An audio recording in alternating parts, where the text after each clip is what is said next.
They are longtime neighbors and rivals, and it's a new era for both Union and Broken Arrow football.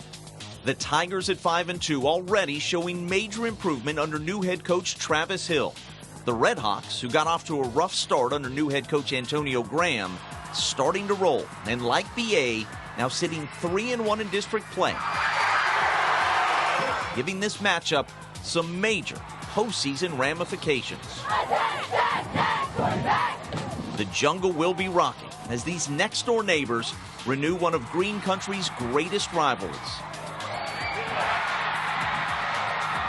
We are live from Tiger Memorial Stadium with another Thursday night edition of Friday Night Live.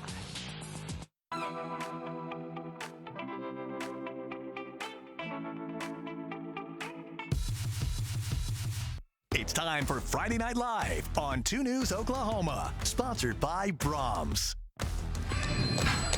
And we welcome you to the east side, Friday Night Live at Broken Arrow, the Fighting Dan Lindblad. Is that it? Some say. Some are saying, BA till I die, BA till I die. Yeah, Broken Arrow. Yeah, you get it. Broken Arrow taking on Union. Good rivalry game in the district play, I should say. Yeah. Neighbors, rivals, soft or smart. On my radio show all week, the common refrain on the text line was, it's soft to move your games from Friday to Thursday night because of the rain. I, however, say it's smart because we're not under a tent. I'm not wet at all. I'm very happy about this. Indeed. Game. And I'm very happy that I don't have to deal with that gear that we have to put over the camera to make sure it doesn't, get wet, get damaged, because then we got to see our friend Nelson about it. Because we are soft, we think the move is smart. Yeah, we think it's very smart. But also, it's good for having a true football game. Yes. Weather is the most equalizer that you can find in sports. We're going to find out. BA Union, both tied in district. Who's the better team? We're going to find out tonight. And a lot of parents won't be calling Michael Sager's phone to complain about playing football in the rain. Isn't that right? I wish I could take credit for all of this, but we are going to have a great night tonight for football. We're going to break that down hour by hour here in just a second. Some of us, though, could see some storms later tonight. Interesting. Again, look at that come up here in a few moments. Keep an eye on that. Dan's doing a really good job of staying unbiased, so proud of you for that. Doing a good job. Almost as good as you do with Bixby. well, it's hard sometimes when you're winning all the time, Now let me tell you who's not showing or is showing some bias. Yeah, that's right. Our Emma Birch, Andrew Moeller, photographer. Can we get a look at Emma's pants really quick? Because we are repping the BA. There we go. Look at that. Look at this. Leopard print. Leopard print pants. Don't listen to them. Do not listen to TJ. Leopard print. I am not being biased by any means, TJ. Let's not start that tonight, okay? Leopard print. Know your prints. That's okay. I'll forgive you. Lordy. Okay, well, guys, let me tell you what. I am not going to be biased, but I will tell you about this really cool opportunity that the freshman academy principal, Melinda Silva, got to go to, and what she told me was a once-in-a-lifetime trip. So she literally just came back from Washington, D.C. She was one of several veterans selected by Brookshire Grocers to fly to Washington, D.C. for a 3-day visit to museums and memorials honoring those who have served. Silva served as a military police from 2008 to 2011, and she says this experience gave her a new appreciation for her fellow service members. It's very overwhelming, full of emotion. For me personally, I would say, it's just reminded me not to take things for granted. And just be thankful for all the opportunities that we're given in life.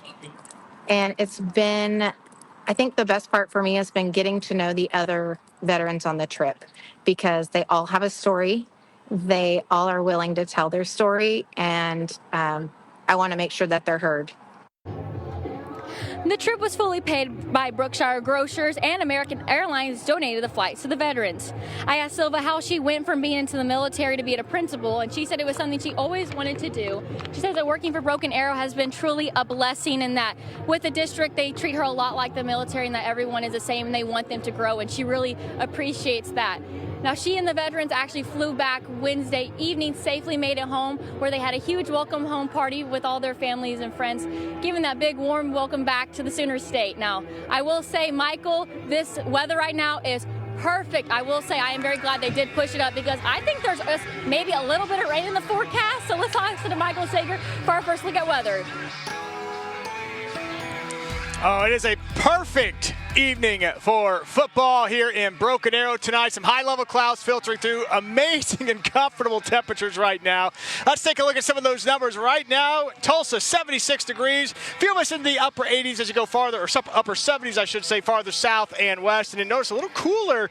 Some of you already dropping now into the 60s as you get up along the Oklahoma and Kansas line. But we're going to be in great shape out there this evening. Some high clouds filtering through. Rain should hold off until after the games come to an end tonight. So that's certainly some good news, but a great view there on the Wade's RV Weather Camera Network. But again, we'll be watching for storms out to our west by later tonight. Temperatures by the end of the games will be down into the mid-60s, and we're already seeing some of those storms now firing as you head into other parts of the state. We've had one thunderstorm right near the Oklahoma City metro area, but look at the storms there now in southwestern parts of Oklahoma. One severe thunderstorm warning right around the Frederick area, and that severe threat is going to be higher in central and southern parts of the state this evening. For us, we might get a couple marginally strong to severe storms approach our southwestern counties by late tonight with a low wind and hail threat, but the flood threat's going to be the bigger concern as we wrap up the week and head into the weekend. We'll have a look at that coming up in about 10 minutes. Sounds good.